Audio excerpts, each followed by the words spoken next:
Welcome back to the workshop. We are taking a look at section 4.4 now, coloring a graph. You should have seen an example before our current discussion, so if you haven't yet, take a look at that example. It's kind of an introductory example to see what's going on. So if you've seen that example, let's move on. Let's take a look at our notes. So this is an example that you should have seen already. Determining the number of time slots needed for each of these clubs to have a 1 hour meeting, looking for as few time slots as possible. All right, when we labeled the vertices in that example with times, essentially with their time slots, what we were doing is we were essentially coloring the graph. We colored it with time slots. We assigned to each vertex a time. The same idea can be presented as assigning a color to each vertex. So to color a graph means to assign a color or simply a label, a time slot, a number, a name, right? Assign to each vertex a color, one of these things, so that adjacent vertices have different colors or labels.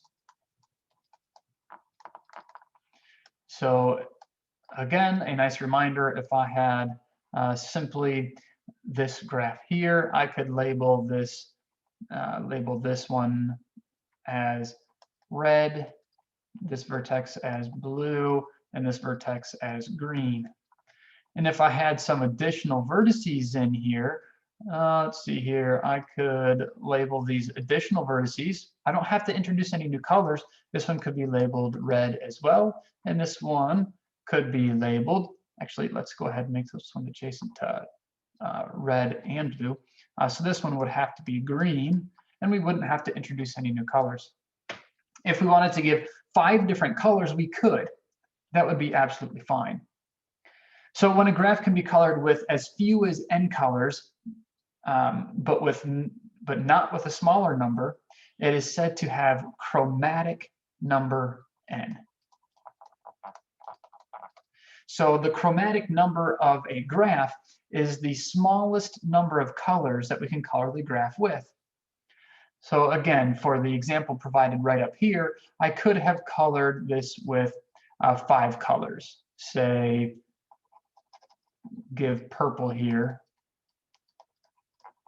and give yellow here. Right? This is a perfectly acceptable coloring, but it's not the fewest number of colors that I can color it with. Again, if I were to come back, I could actually assign green to both of those. And this would be the fewest number of colors. I have to have red, blue, green because our triangle here, right, it's the complete graph on 3 vertices. If you didn't see that before, the complete graph on any number of vertices is the graph that contains all possible edges while staying a graph. So for 5 vertices, I can connect them all this way and connect them all here. So it's all of the edges that are possible on 5 vertices. This is labeled as K5. So that's a side note. You should have seen that already in your readings back in chapter 4.1 or 4.2, I believe. All right, so coloring a graph, chromatic number. The following example will discuss the chromatic number of the graph. We're skipping over it for now because I have videos prepared for that I will post following this video. So again, you should have seen a video for this example, and later you'll see a video for this example, but I'll just continue to give our last theorem because that's all that we have left. So a graph can be colored with 2 colors if and only if it contains no cycles of odd length. So we're interested in finding the fewest number of colors to color a graph with, of course. That's why we talk about the chromatic number. And what we're saying is that the chromatic number of a graph is in fact 2 if we can